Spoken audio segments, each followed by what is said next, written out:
Hi, it's Ryan. Today we're going to continue on from our first lecture, where we left off at the second process that scientists employ in their pursuit of knowledge, which is, of course, a scientific process called the scientific method.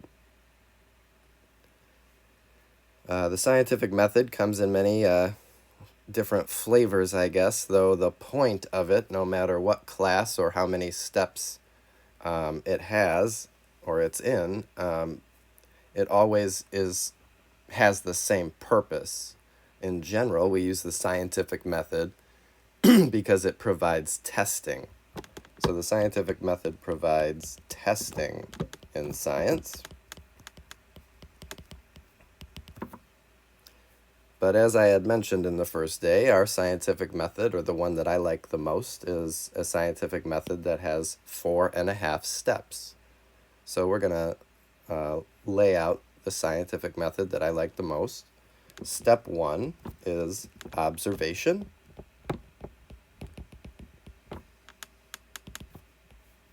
Observation. When we observe something, we would define an observation as our ability to sense an event or phenomenon in the real world.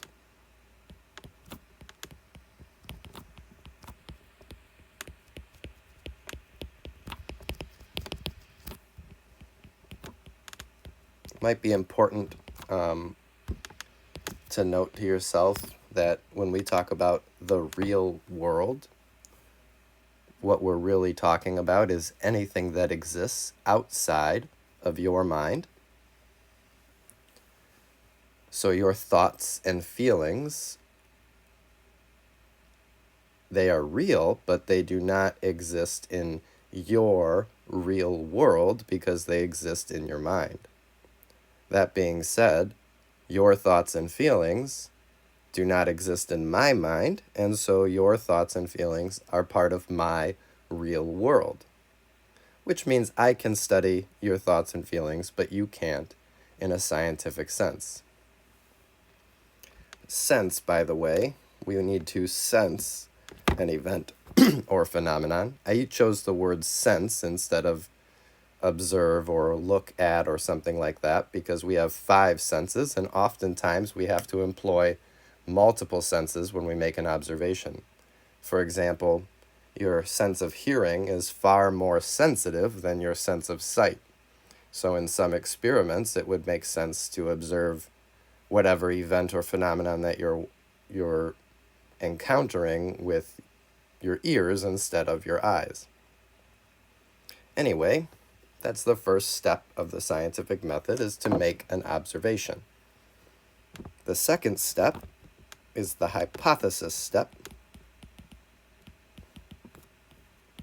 Hypothesis.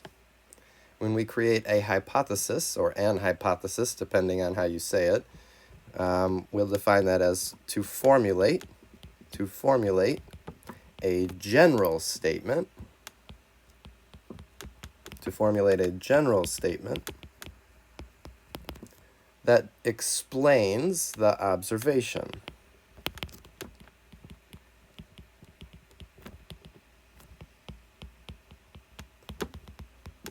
So something to think about when you write this, a general statement that explains the observation. A general statement is one that should apply to any time this particular phenomenon is observed. So what I'm saying is, if you were to watch somebody drop a basketball, so the basketball was falling toward the earth, and then you created an hypothesis about that falling basketball, that hypothesis should be general, such that any time you see a body falling, like a basketball or a bird or some other form of thing that someone can drop, the general statement should explain any of those observations. So a hypothesis is a general statement that explains the observation, and for that matter, any observation of the like. The third step is, you guessed it, the prediction step.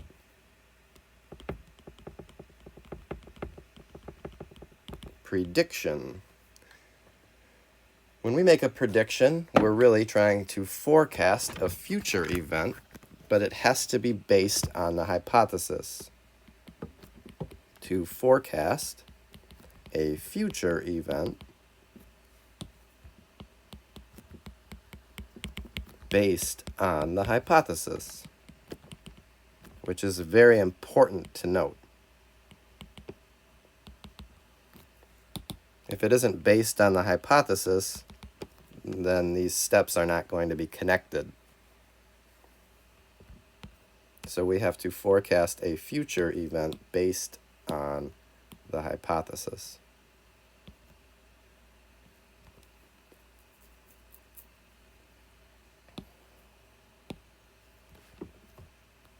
Our fourth step is the experiment.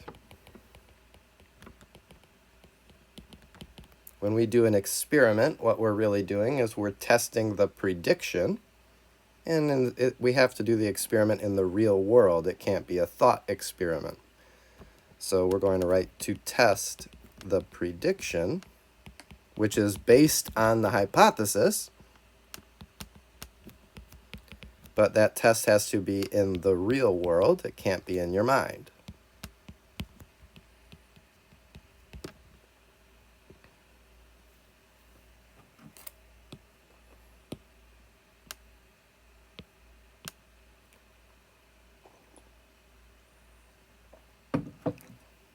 And last but far from least is our 4.5 step. Step 4.5 is known as the recycle step, for which this step comes twofold. This step is all about whether or not the experiment matches the prediction, and that's why there are two possible outcomes. So we'll say, if the experiment does not match the prediction,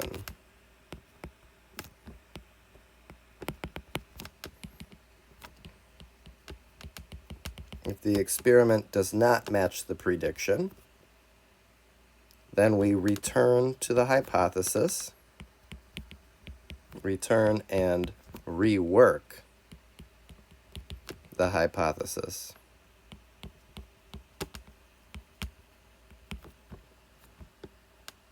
I'm going to say parenthetically, this disproves the hypothesis.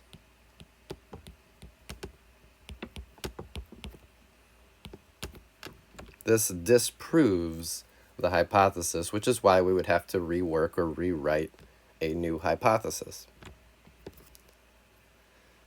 The other possible outcome is, of course, if the experiment does match the prediction. So if the experiment matches the prediction, we still will return to the hypothesis. We'll keep it, though. We won't rework it. And repeat steps 3 and 4. And I guess up here in our first definition, I should say, and repeat steps 3 and 4 as well. That kind of goes without saying if we're reworking the hypothesis, but I think it's worth writing in. So really, the thing to notice, no matter what, last thing, should I write this proves the hypothesis? No, of course not. This supports the hypothesis.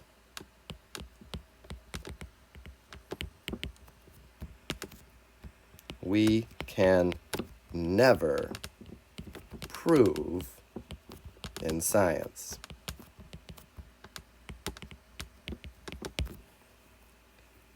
So I don't like when people use the word prove in this class or in any scientific endeavor. If you'll notice from this recycle step, no matter what the outcome of our prediction experiment sequence is, we always repeat the scientific method, which means we're always looking to disprove or support hypotheses. Couple little notes before we move on.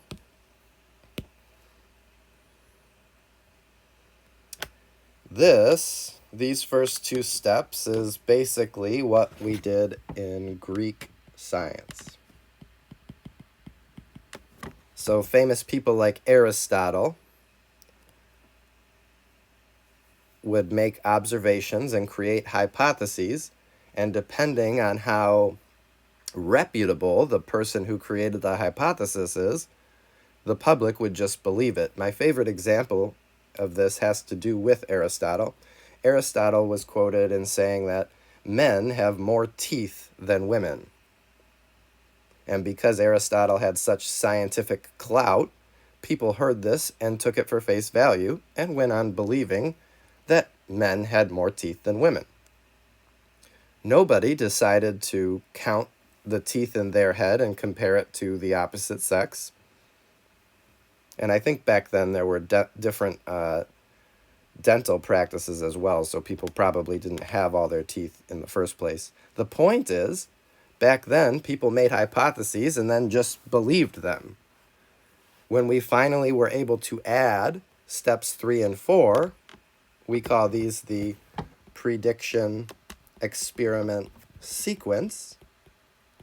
We were finally able to test hypotheses, and so the prediction experiment sequence tests hypotheses.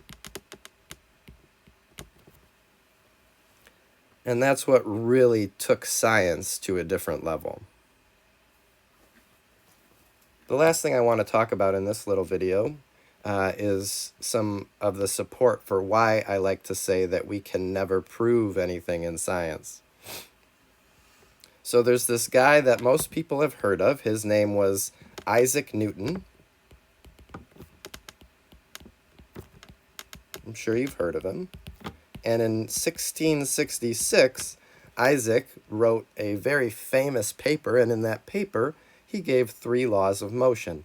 One of his most famous laws of motion is called Newton's second law of motion, and it simply states F equals ma. And we can put cute little arrows over these. They're vector symbols, and that's okay. This hypothesis, created by Isaac Newton in 1666, went supported. It never was disproved all the way through 1905. Then along comes a lowly patent office worker named Albert Einstein.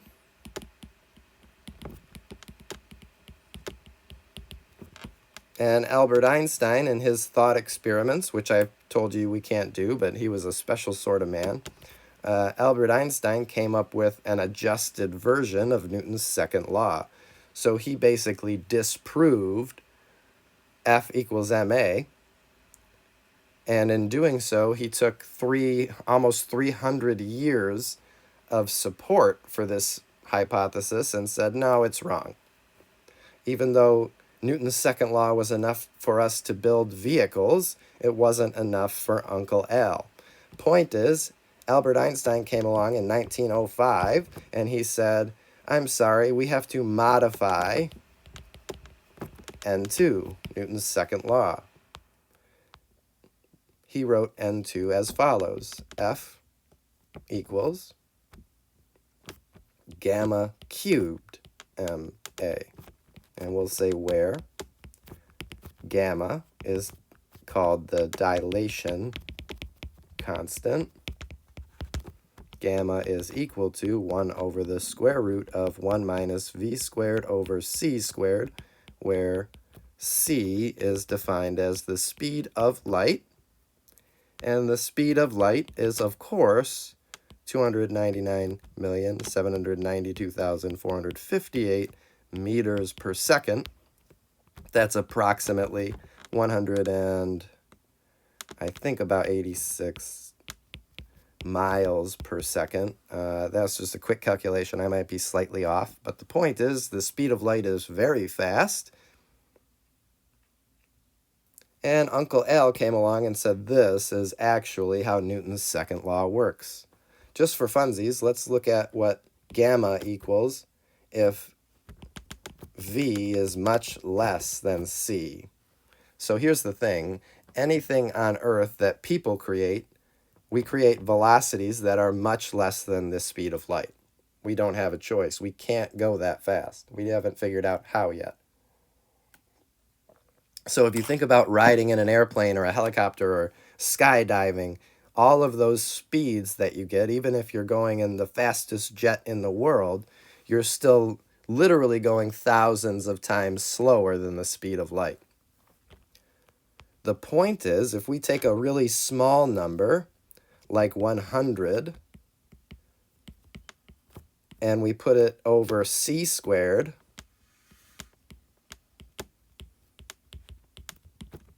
this is approximately 0. If we put a really small number above a really big number, then we are getting a number that's very, very small, which is approximately 0. The whole point is, if you're going as fast as people can, gamma will still end up being 1 divided by 1 minus, and if we get something very small over something very big, then this would basically be 0. Well, 1 minus 0 is just 1. The square root of 1 is just 1. And 1 divided by 1 is just 1. So if we put in any small velocity, gamma cubed is approximately 1. And Einstein's rule breaks back down into F equals ma. So the whole point is, even though we try to prove things in science, we never really do. And eventually, someone like Albert Einstein comes along and clarifies older supported theorems. So that's the reason I don't like to use the word prove in this class. And that's a very brief but informative look at the scientific method. We won't actually be testing you on the scientific method, but this sort of thought process will be used throughout the rest of the semester. Thanks for watching.